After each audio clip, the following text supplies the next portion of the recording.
Stranger in the crowd. The auditorium pulsed with noise, laughter, names called out, cameras clicking like applause, and rows upon rows of families soaked in anticipation. Bright banners fluttered above heads craned toward the stage. It was a celebration of endings and beginnings. But off to the side, by the wall near the fire exit, stood a man who didn't quite belong. He was tall, but not imposing. His shoulders were squared, though time had clearly laid its claim. A marine dress jacket, pressed but worn, clung awkwardly over faded jeans. Boots scuffed by years of use clicked faintly on the polished floor as he shifted his weight. No one looked directly at him, though some glanced briefly, almost involuntarily, as if sensing something they couldn't name. He watched the front rows, his eyes scanning for the seat his son had promised. "Front row, Dad. Right next to my name. That's where I want you." He'd kept the invitation folded in his pocket, the ink now creased, the handwriting familiar and steady. That small note had carried him 3 states, a sleepless night in his truck, and a morning spent smoothing out his uniform in a gas station mirror. He moved toward the aisles separating the regular guests from the reserved section. A red velvet rope divided the space, not a barrier, but a message. A woman with a headset intercepted him. Her voice was soft but practiced, coded in performative politeness. "Sir, this section is for family and distinguished guests only." He paused. "I am family. My son's graduating. Tyler Beck. I'm on his list." She didn't even glance at the clipboard she held. Her eyes moved from his jacket to his jeans, then to the lines etched into his face. Something like disdain flickered, too fast to catch fully. "You'll have to step back, or I'll have to call security." Her voice wasn't cruel, just indifferent, like someone dealing with static on a line. He didn't argue. Years in uniform had taught him that silence often spoke loudest. But inside, something heavy twisted. He stepped back without a word, feeling like the world had gently, almost casually, declared him invisible. He stood against the wall, hands behind his back, his jaw set. His breathing was steady, but the air tasted of something stale, an old humiliation he hadn't expected to feel again. In another life, he had been a man others followed into fire. In this one, he was just someone in the way. Unbeknownst to him, in the 5th row, a line of men watched. Clean-cut, civilian-dressed, but unmistakable to those who knew what to look for. They saw the exchange, every second of it. They said nothing. Not yet. As the ceremony began and people took their seats, Daniel remained standing. He didn't need a chair. He had stood through worse, with bullets cracking past his ears, with friends bleeding beside him, with sand burying the horizon. Now he stood for something quieter. For a promise. For a seat he didn't claim with his mouth, but with the life he'd given. The voice from the podium began to call out accolades. Names, achievements, honors. And then a speech, a joke, too polished, too rehearsed. Especially proud of the presentable families, the speaker said, letting the word hang like smoke in the air. Laughter, polite and practiced, followed. But it didn't come from row 5. The men there shifted. Just slightly.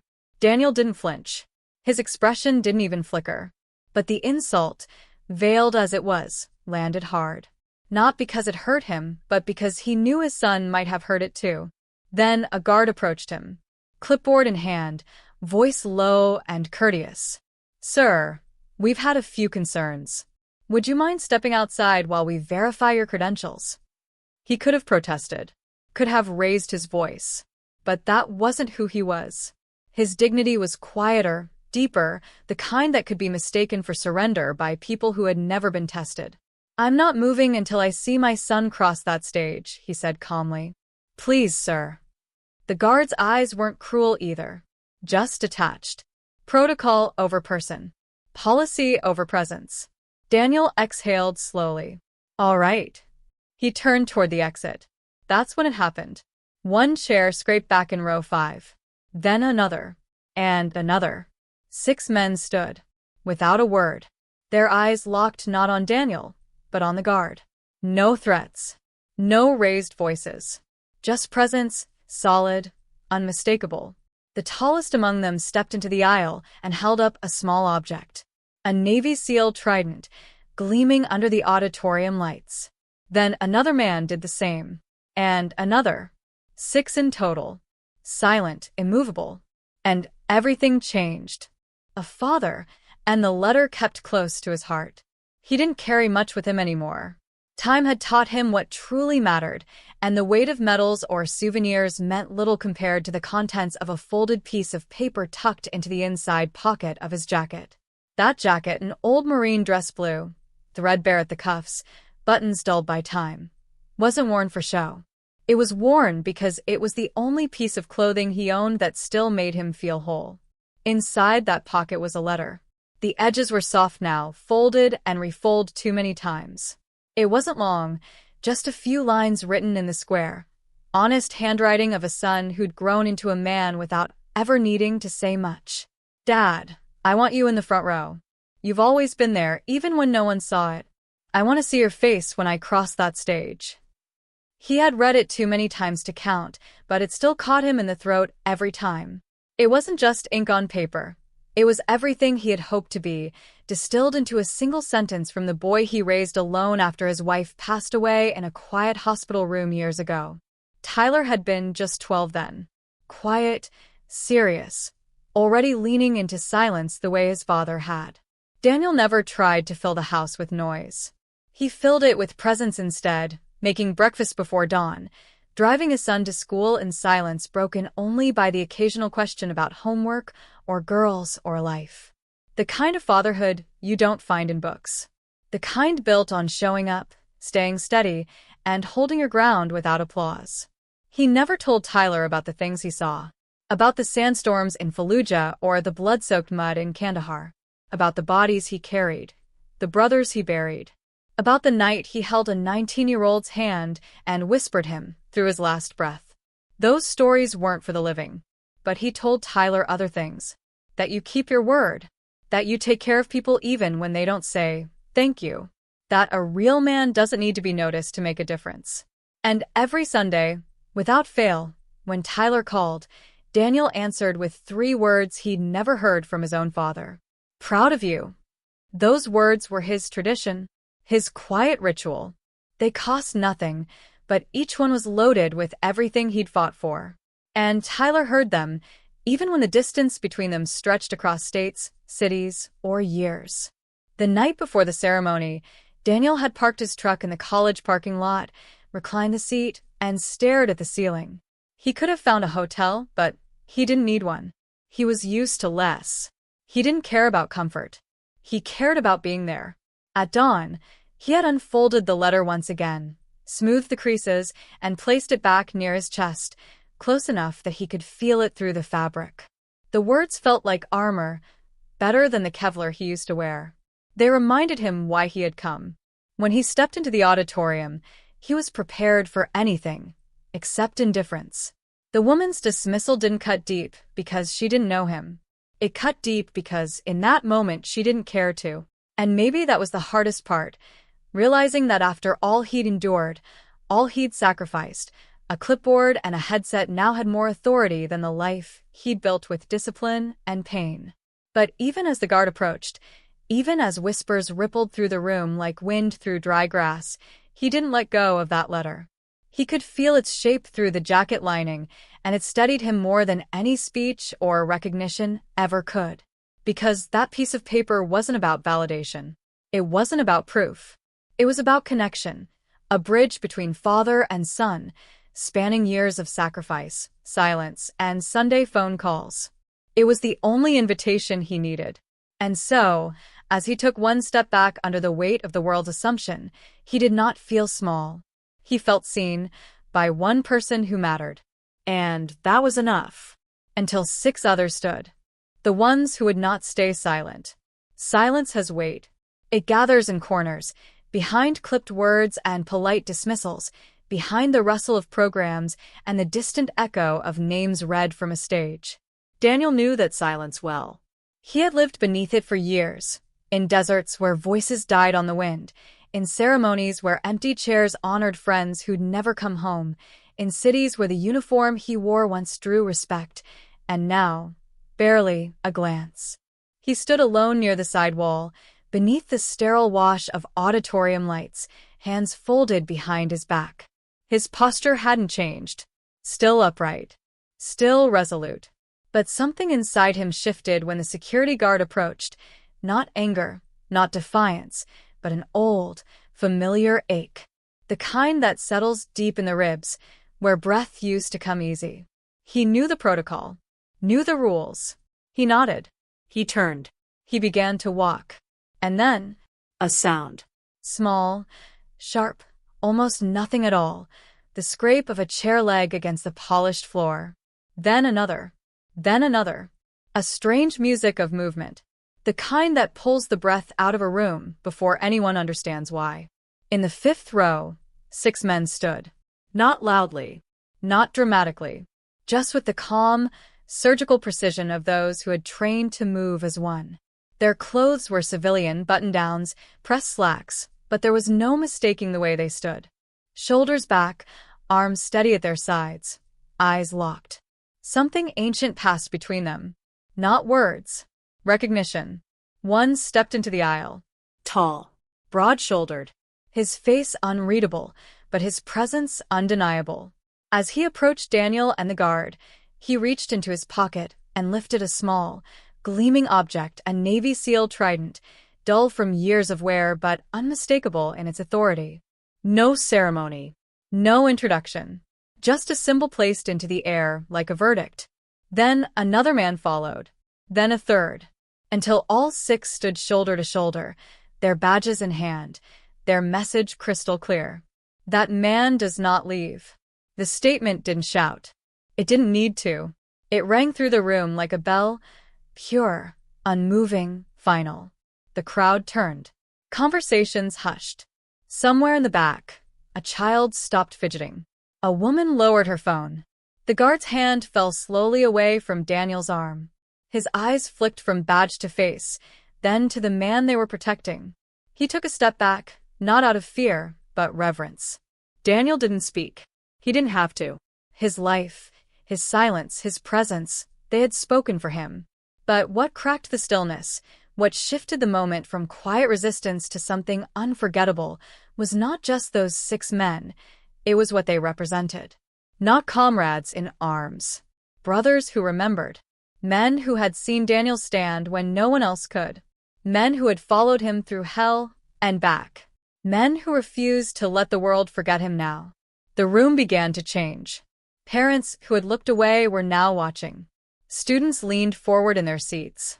The polished calm of the ceremony gave way to something deeper, an uncomfortable but necessary awareness. This was not about policy, not about protocol. This was about honor and the devastating clarity of who had shown it. And then, a voice from the stage. Cracked. Barely above a whisper. But it broke like a flare in the sky. That's my dad. Tyler. Standing at the edge of the stage, cap askew, diploma still untouched. His eyes locked on Daniel's. His voice unsteady but full. He never asked for applause. He never needed a front row. But every day, he showed up. And if he's not welcome here, he paused, voice trembling, then neither am I. Gasps, murmurs, the soft rustle of realization. And then Tyler moved, off the stage, down the steps, across the aisle. No hesitation. He stopped in front of his father, lifted a hand, and saluted. Not for show. Not for pride. But because it was the only gesture big enough to hold what he felt. The 6 SEALs followed suit, one by one. Silent. Sharp. Unmistakably solemn. Daniel didn't return the salute. He stepped forward, pulled his son into a quiet embrace, and whispered the only words that mattered. You didn't need to do that. Tyler's answer came just as quietly. No, Dad. They needed to see it.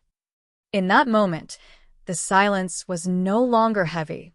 It was honest. It was the sound of recognition settling into a room that had forgotten how to give it.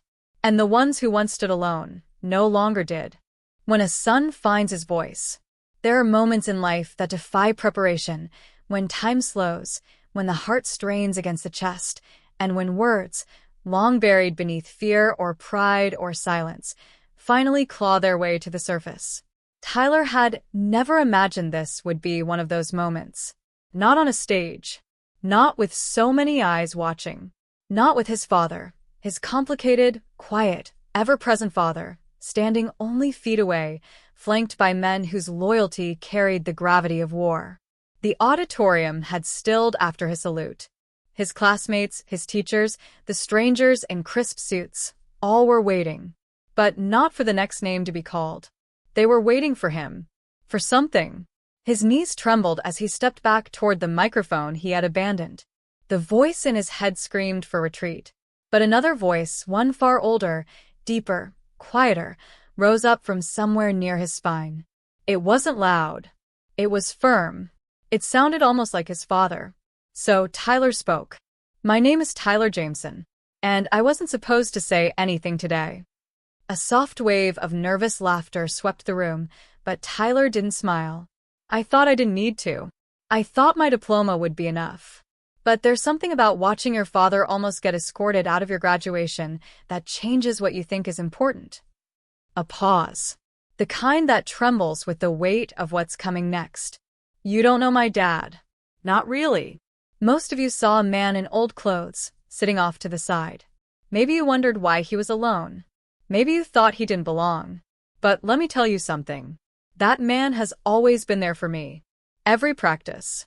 Every sleepless night. Every game. Even the ones I lost. Especially the ones I lost." Tyler's hands gripped the podium. His voice didn't shake anymore. "He never asked for thanks. Never wanted attention. And when I was younger, I didn't understand why he was so quiet. Why he looked so tired sometimes. Why he always stood at the back of the room. I used to wish he would smile more. Talk more. Be more like the other dads." He looked down, then up again. "But now I know. Now I know what he carried." The silence in the room turned electric. "My father served 3 tours. He's a decorated combat medic. He saved lives, a lot of lives. And then he came home and did the hardest thing of all. He became a dad. He taught me what strength really is. Not the loud kind. Not the kind that shows off. The kind that endures. The kind that stands up even when the world tries to push you aside." A teacher in the front row blinked rapidly. A few students wiped their eyes. But Tyler wasn't finished. "Today, someone tried to tell my dad he didn't belong here. That he wasn't part of this celebration. And for a moment, I believed them. I was ashamed. Not of him. Of myself. Because I let myself forget that everything I've achieved, everything I am, is because of him. Because of who he is." He turned toward the row where Daniel stood, still and solemn. "You taught me that being a man isn't about medals or uniforms or applause. It's about showing up. Even when no one claps. Even when no one sees." And now, his voice cracked, but he didn't stop. "Now it's my turn to show up for you." He stepped back from the podium, blinking fast. The principal made a motion to resume the ceremony, but it was too late. The moment had taken on a life of its own. Students began to stand. First one, then a few, then dozens. They rose not with fanfare, not with shouts, but in solemn recognition of something pure, something earned. The kind of respect that cannot be demanded, only inspired. In the midst of them, Daniel didn't move, but his eyes shimmered.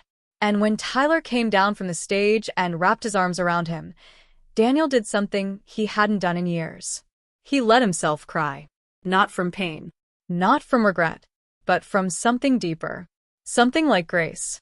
For the first time in a long time, he didn't feel like a stranger in the country he served. He felt seen. Because his son had spoken, and in doing so, reminded everyone that love, when spoken with truth and courage, has the power to rewrite silence into belonging. A seat reclaimed by silence. After the final name had been called, and the last round of applause faded into memory, the auditorium emptied in waves, slow at first, then faster, like breath returning to lungs after holding too long. Families clustered for photos. Laughter echoed. The future, in its loud, chaotic promise, spilled out through the double doors and onto the sun-washed campus beyond. But Daniel remained where he stood, not in the shadows now, but in the open, by that row of folding chairs near the back. The same place they had tried to move him from earlier. The same chair he had returned to, quietly, after his son had embraced him in front of the crowd. No one asked him to leave again. No one even looked at him the same way. He sat down slowly, the stiffness in his knees a quiet reminder of years spent in places far less forgiving than this high school auditorium. He held his hat in his hands, not a military cap, just the one Tyler had given him last Christmas, navy blue with a frayed bill. His thumb traced the seams of it, over and over. There were no words spoken now. None needed. The most powerful moments in Daniel's life had rarely come with speeches. They had come in the space between sounds, in the breath held while pressure was applied to a wound, in the half-second before a helicopter lifted from the field, in the silence of a son's hug when everything was finally understood. He looked out across the rows of empty chairs and thought of all the seats he had occupied in his life. Seats in briefing tents, on tarmacs, in hospital rooms, at the edge of hospital beds. Always a step removed. Always temporary. Always alert, ready to move. And here, in this simple metal chair, something shifted, not in the room, but in him. He had earned this seat, not with demands or words, but with years, with presence, with patience, with a silence that had never meant absence, only a different kind of listening. One the world had not always known how to receive. Now, for once, the silence felt different. It wasn't the kind filled with shame or dismissal. It was full, grounded, like soil right before it breaks open to let something grow. Behind him, the janitor's broom swept gently through the aisles, a rhythm Daniel found strangely comforting. Tyler was with his friends, laughing, finally relaxed. Occasionally, he'd glance back toward his father, as if to anchor himself in the truth of that moment. Daniel met his eyes, nodded once. Nothing more. It was enough. People passed him by. Some gave him a small nod, others a soft thank you. A few placed hands on his shoulder. He didn't answer, not out of coldness, but because his silence now had a different purpose. It was a statement, a boundary, a kind of sacred space around that one chair, around everything it had come to represent. A janitor passed by and paused briefly. "You need anything, sir?" he asked. Daniel looked up, blinked, then shook his head. "No. I'm good right here." The janitor nodded and moved on. And so he stayed for a little while longer, letting the dust settle, letting the echoes fade, letting himself simply be, not useful, not unseen, just present. It had taken years, a war, a son's voice, and the refusal to be erased for him to reclaim this space. Not just the physical seat, but the space to be acknowledged, to belong. And he hadn't done it by shouting.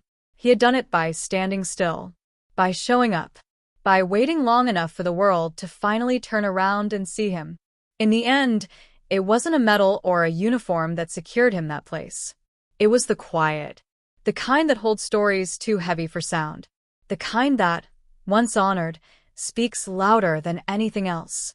A seat reclaimed by silence, but filled, at last, with meaning. The hero in the shadows. Long after the crowd had thinned, after the banners had been folded and the stage lights dimmed, Daniel stood outside beneath a sky that had begun to soften into dusk. The last of the day's warmth clung to the concrete, and the echo of distant laughter floated somewhere behind him. He wasn't in a hurry. He never had been. Men who'd spent decades in waiting rooms of danger, who had lived by the rhythm of orders and the unpredictability of survival, learned early that time could stretch or vanish without warning. You didn't rush it. You just stood ready. The 6 men who had risen from the 5th row earlier, those quiet sentinels of memory, found him by the flagpole near the parking lot. They approached not like comrades reunited in celebration, but like brothers returning from something unspoken. One of them, tall, lean, eyes still sharp as they'd been at 20, reached into his coat pocket and handed Daniel a small, weighty object. A challenge coin. The kind passed not in public ceremonies, but in silence between men who understood things others never would. Its edges were worn, the metal dulled from years of being carried, held, remembered. Daniel took it wordlessly, turned it in his palm. The emblem on the face was familiar. The back bore no inscription, only a single, etched line. Still here. He looked at them one by one. They didn't salute. They didn't smile. They simply nodded, the way warriors do when the war is over, but the weight still lingers. Daniel nodded back, slipping the coin into his jacket pocket, the same pocket where he still kept Tyler's handwritten invitation, creased and worn from being opened too many times. There were no photos taken, no interviews, no declarations of heroism, just a handful of men standing in fading light, bound not by glory, but by memory, of firefights, of brothers lost, of moments when the only thing between life and death was the man beside you. Daniel had never needed the world to know his story. In fact, he had spent years making sure they didn't. His valor didn't live in newspaper clippings or speeches. It lived in the way he moved, deliberate, quiet, alert. It lived in his posture, in the lines carved into his face, in the way he noticed things others missed, the uneven footsteps of someone carrying hidden pain, the tremor in a voice pretending to be fine.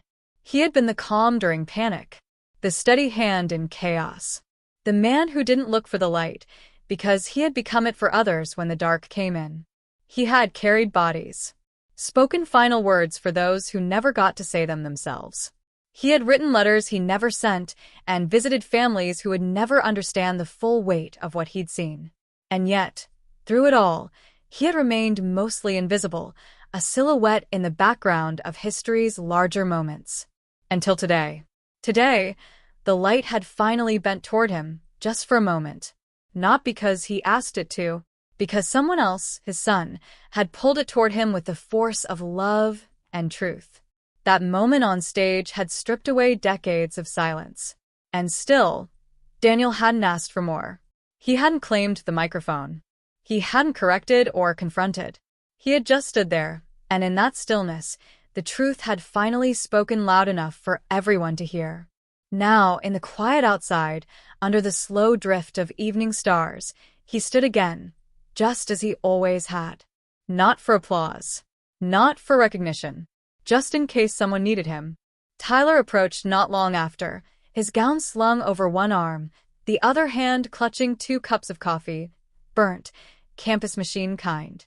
He handed one to Daniel, who took it with a small nod, his fingers brushing the rim like it was something sacred. They didn't say much. Then, Tyler leaned against the flagpole and glanced sideways. You think they'll remember today? Daniel took a sip, the coffee bitter and perfect. They won't remember me, he said softly. But they'll remember what they saw. And what was that? Daniel looked ahead, toward the empty lot where a lone flag fluttered, half-lit by the last rays of day. A man who didn't need to be seen to matter. The wind stirred again, gentle this time, as if even it knew when to listen. In a world obsessed with spotlight, he had remained a man of shadow, not out of shame, but because that's where the hardest things were done. And maybe, just maybe, that's where real heroes still lived, not on stage, but in silence. Behind the line, in the shadows, watching, waiting, ready. Still here.